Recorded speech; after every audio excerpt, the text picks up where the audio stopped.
Fala pessoal, eu me chamo Camila e aqui eu falo sobre leituras que eu faço com uma certa frequência, sobretudo filosofia. E no vídeo de hoje não houve nenhum planejamento, eu só vou compartilhar um pouquinho sobre as minhas leituras e um pouquinho da minha rotina. Então, se você gostar, chegar até o final, não deixe de se inscrever aqui no meu canal e deixar um joinha, ficarei muito agradecida para ajudar a expandir aí mais um canal de leitura, literatura clássica. E é isso aí, bora lá então! Bom, a minha leitura atual, como vocês bem sabem, que acompanha aqui o canal, é a Ilíada de Homero nessa edição da Penguin. Bom, o legal dessa edição, pontos positivos, bora lá.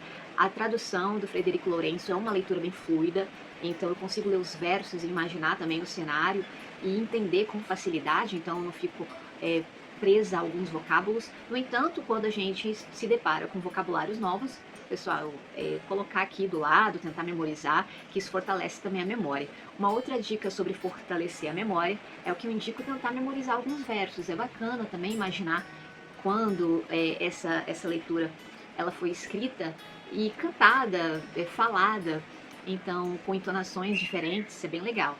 Foi escrita aqui provavelmente em 700 antes de Cristo. Um outro ponto positivo dessa edição, pelo menos ao meu ver, é que traz alguns textos introdutórios antes de fato do poema acontecer. Então a gente tem aqui o Peter Jones, que é um historiador, salvo engano britânico, não me lembro, e ele vai dar algumas opiniões acerca da leitura, nos ajuda também a entender todo aquele cenário que foi também escrito em Ilíada, e é enriquecedor, não deixa de ser bem bacana, ajuda aí a pessoa que está lendo, por exemplo, Ilíada pela primeira vez. Terceira parte bem bacana do livro é que você tem aqui dos personagens e também dos deuses para você se situar. Então, porventura, se caso você tenha esse livro Ilíada, mas não é dessa edição, eu aconselho você a escrever todos os personagens, a listá-los para que você não se perca e a leitura assim automaticamente fica bem mais fluida. Então é isso. Então compartilharei aqui com vocês um trechinho que eu gostei bastante. Quando Paris, chamado de Alexandre, de aspecto divino, teve que enfrentar o seu arqui-inimigo e como que ele se saiu dessa, né? Então mostra muito que é um personagem que causou um caos, e todavia o que tem dentro de si é uma covardia que arrastou toda a sua cidade. Bora lá então, vou falar aqui com vocês. Então, quando Alexandre, de aspecto divino, o viu à frente dos combatentes, sentiu seu coração atingido. Logo se imiscuiu no meio do seu povo, receoso da morte. Então, eu tenho outros versos aqui que eu memorizo. Para você que gosta de estudar um idioma, eu sempre aconselho que uma das características fundamentais de ter uma boa memória é tentar memorizar versos, ter alguns parágrafos, citações, e também o estudo do idioma nos ajuda muito. Então, essa seria aqui para compartilhar com vocês a minha segunda tarefa ao longo dos meus dias, que seria o meu estudo de italiano. Então eu tento colocar o estudo do italiano dentro da minha rotina, que é um pouquinho desafiadora, mas isso ajuda também na memória e no intuito de aprender dentro do meu ritmo.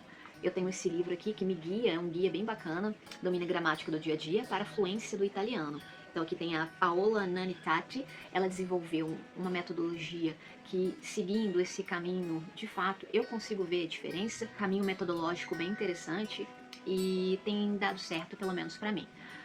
Quando eu falo para uma pessoa aprender um idioma, é muito difícil quando a pessoa não tem nenhum vínculo com aquele idioma ou está aprendendo só por aprender. Então, é claro, o aprendizado fica mais gratificante quando você tem um vínculo, você gosta, de certo modo, daquele idioma, você tem um objetivo, um propósito, então isso ajuda muito para você que tem o interesse de aprender. Você cria um vínculo emocional, afetivo, que o aprendizado se torna mais gratificante e prazeroso. Então aqui está caminhando de pouco a pouco, como a minha rotina de segunda a sexta é puxada, eu tento colocar entre os gaps do meu dia. Então no almoço, no café, 30, 40 minutos, eu vou memorizar algumas palavras e depois tentar falar em voz alta. Dentro dessas palavras novas que eu aprendo, eu vou tentar colocar dentro de uma frase, uma sentença, de pouco a pouco. Então tá dando um pouquinho. Tem seus desafios, como todo aprendizado tem seus desafios, mas tem sido muito bacana. Então aqui uma palhinha para mostrar para vocês como está sendo o meu estudo de italiano. Então tem aquela introdução básica que eu acredito que é normal em todas e muitas dos idiomas, para você que vem aprender, a gente fala, que é os cumprimentos. Então a gente tem buongiorno, buon pomeriggio, buonasera, buonanotte. Como que chiama lei é mais formal. Come stai? Come sta? Bene, grazie. Molto bene, grazie. Ou seria a presto, até logo, tchau. Prego. E eu tenho o iniciozinho vencido como aprender o que existe no idioma, os substantivos de gênero masculino e femininos. Na grande maioria, os substantivos masculinos terminam em o e os substantivos femininos terminam em a. Mas nós temos exceções de alguns substantivos terminarem em e a gente precisa memorizar qual é feminino e qual é masculino, basicamente é isso. Então, chiamo Camila, sono brasiliana, sono insegnante di inglese e studentessa di filosofia. Mi piace molto leggere libri di letteratura classica e di filosofia. Mi piace molto anche il caffè. Vorrei um café. É uma coisa que a gente precisa aprender a pedir um café. Vorrei um café, por favore.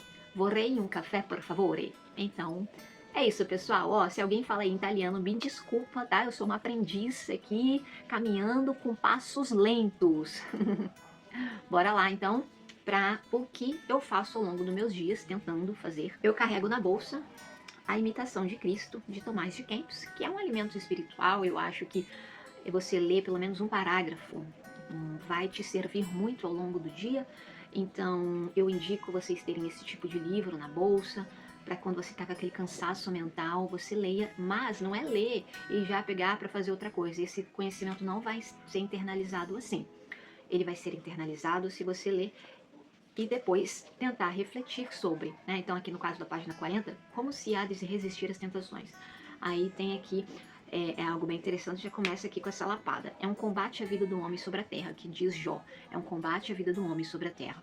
Então aqui Tomás de Kempis vai discorrer, nos ajudando a compreender as nossas fragilidades, mas também que vão ser fortes para enfrentar todas as adversidades da nossa vida, que ao longo da vida, a vida é sofrimento. Então a gente precisa tentar sermos fortes, não ficar flertando com a ansiedade ou não ficar flertando com fraquezas e tentarmos de algum modo achar ferramentas que nos faz progredir de pouco a pouco, é claro, cada um no seu ritmo.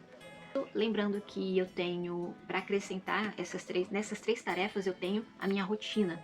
Então hoje eu tenho os meus estudos de filosofia, eu tenho vários PDFs para eles serem lidos, tenho que fazer 4 a 5 provas, no máximo, aí até o finalzinho de maio. E hoje eu trabalho tentando criar alguns projetos de filosofia no ensino médio. Então, de manhã eu estou num lugar, tarde e noite eu estou numa outra instituição. A minha vida é corrida, mas sempre tem um tempo que eu preciso encontrar para equilíbrio, para parar, fazer uma coisa que eu gosto, dentro do meu ritmo, e o uso do celular ele fica sendo bem monitorado, bem controlado.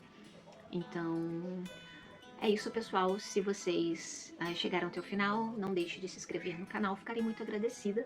Tem o meu Instagram, Tome Leituras. Ficarei agradecida se vocês seguirem lá também. Até mais. Tchau, tchau.